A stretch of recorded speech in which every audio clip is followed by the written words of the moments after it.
নমস্কার। এরুচর্চা থেকে আমি শিবশঙ্কর দাস।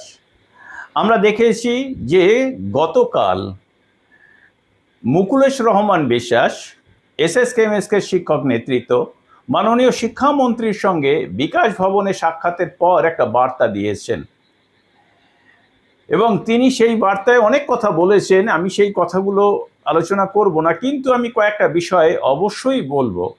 সেটি হচ্ছে যে তিনি দেখা করেছেন এবং অন্যান্য সংগঠনের প্রতি তিনি সহানুভূতির সঙ্গে বলেছেন যে প্রত্যেকেই দেখা করুক, যে যার মতো করে এসএসকেএমএসকের উন্নতির চেষ্টা করুক।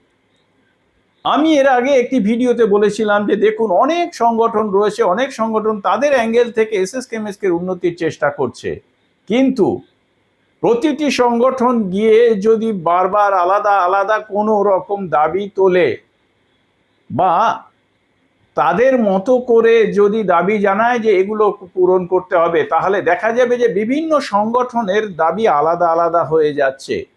আমি কিন্তু বলছি না যে আলাদা সংগঠন যেতে পারবে না, অবশ্যই যাবে, কিন্তু একটা সমন্বয় রেখে যদি যাওয়া যায়, মাননীয় শিক্ষামন্ত্রীর সঙ্গে যদি দেখা করা যায়, তাহলে অবশ্যই ভালো হবে। মুকুলেশবাবু কি কি বিষয়ে আলোচনা করেছেন সেটি কিন্তু সবটা উঠে আসেনি তার আলোচনায়। তিনি যে যে বিষয়টি আলোচনা করেছেন সেই বিষয়গুলো কিন্তু অনেকটাই সামনে এসে গেছে। তারপরেও বলবো, তিনি কিন্তু অনেক বিষয়ে আলোচনা করেননি, বা করেছেন কিনা আমরা জানি না। এবার অন্য একটি সংগঠন আবার হয়তো অন্যদিন যাবে, গিয়ে সেই বিষয়টি নিয়ে আলোচনা করবে। ফলে এসএসকেএমএসকের প্রকৃত উন্নতি সেটা আমি মনে করি এতে থমকে যাবে। ফলে যে অংশটুকু যে সংগঠনের লোকেরা মাননীয় শিক্ষামন্ত্রীকে বা অর্থমন্ত্রীকে বা মুখ্যমন্ত্রীকে বোঝাতে পারবেন, সেই অংশটুকুর উন্নতি ঘটবে বা সেই অংশটুকুই সামনে আসবে, বাকিগুলো কিন্তু সামনে আসবে না। এই মুহূর্তে এসএসকেএমএসকে সবচাইতে বড় যে সমস্যা সেটা হচ্ছে কয়েকদিনের মধ্যেই বেশিরভাগ টিচার রিটায়ার করে যাবে। সেই টিচারদের কোনো পেনশনের ব্যবস্থা নেই।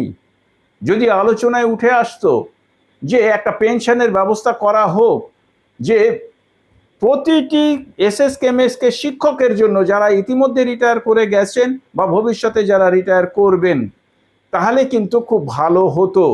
এই বিষয়ে কতটা আলোচনা করেছেন সেখানে উঠে আসেনি, পেনশনের কথাটা তিনি উল্লেখ করেছেন এই পর্যন্তই।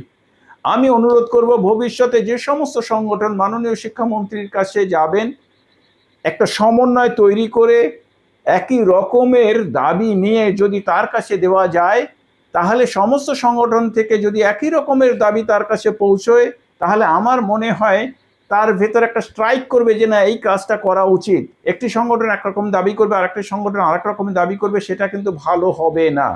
তবে পেনশনের ব্যাপারটি সমস্ত সংগঠনের পক্ষ থেকে কিন্তু দাবি করা উচিত, কেননা রিটায়ারমেন্টের পর সমস্ত টিচারই কিন্তু এক কথায় আয়হীন, কিন্তু খরচা হবে।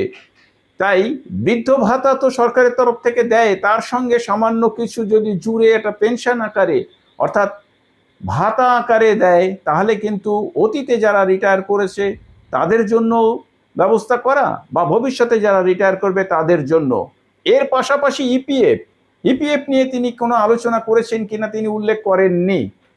ইপিএফ কিন্তু চালু হওয়া উচিত, যাদের বয়স রয়েছে তাদের জন্য।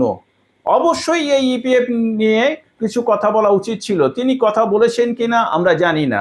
এরপরে আরও একটা ভীষণ জরুরি দিক রয়েছে, সেটি হচ্ছে যে সমস্ত এসএসকেএমএসকে টিচার টেট পাশ করেছেন অথচ তাদের বয়স রয়েছে, তাদের সংরক্ষণ দিয়ে ঠিক বাম আমলে যেভাবে এসএসসির ব্যবস্থা করা হয়েছিল, সেই টেটের ব্যবস্থা করা হয়েছিল, এবং 10% সংরক্ষণ দিয়ে তাদেরকে নিয়োগের ব্যবস্থা করা হোক।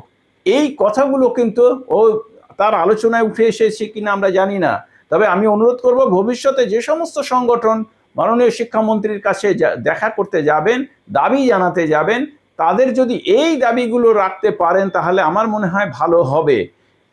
65 নিয়ে থাকা যে সমস্ত শিক্ষক রয়েছেন তাদের জন্য পেনশনের ব্যবস্থা, যে সমস্ত শিক্ষক টেট পাস করেছেন তাদের সংরক্ষণ দিয়ে ইন্টারভিউর মাধ্যমে পার্মানেন্ট টিচারে পরিণত করা এবং অবশ্যই যাদের বয়স রয়েছে তাদের ইপিএফ চালু করা, তাহলে তাদের আর পেনশনের ব্যবস্থার প্রয়োজন হবে না, আলাদা করে ইপিএফ এর পেনশন পাবেন।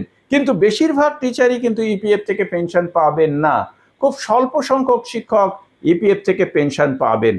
তাহলে পেনশনের ব্যবস্থা করা এটা কিন্তু অবশ্যই একটা জরুরি দিক। তো যাই হোক, মুকুলেশবাবু দেখা করে এসেছেন, পরবর্তীকালে অন্য সংগঠনের পক্ষ থেকে হয়তো দেখা করবেন। তারা যদি এই বিষয়গুলি মাথায় রেখে সংগঠিতভাবে একটি দাবি জানান, তাহলে আমার মনে হয় ভালো হবে। সকলকে ধন্যবাদ জানিয়ে শেষ করছি। ভালো থাকবেন, সুস্থ থাকবেন।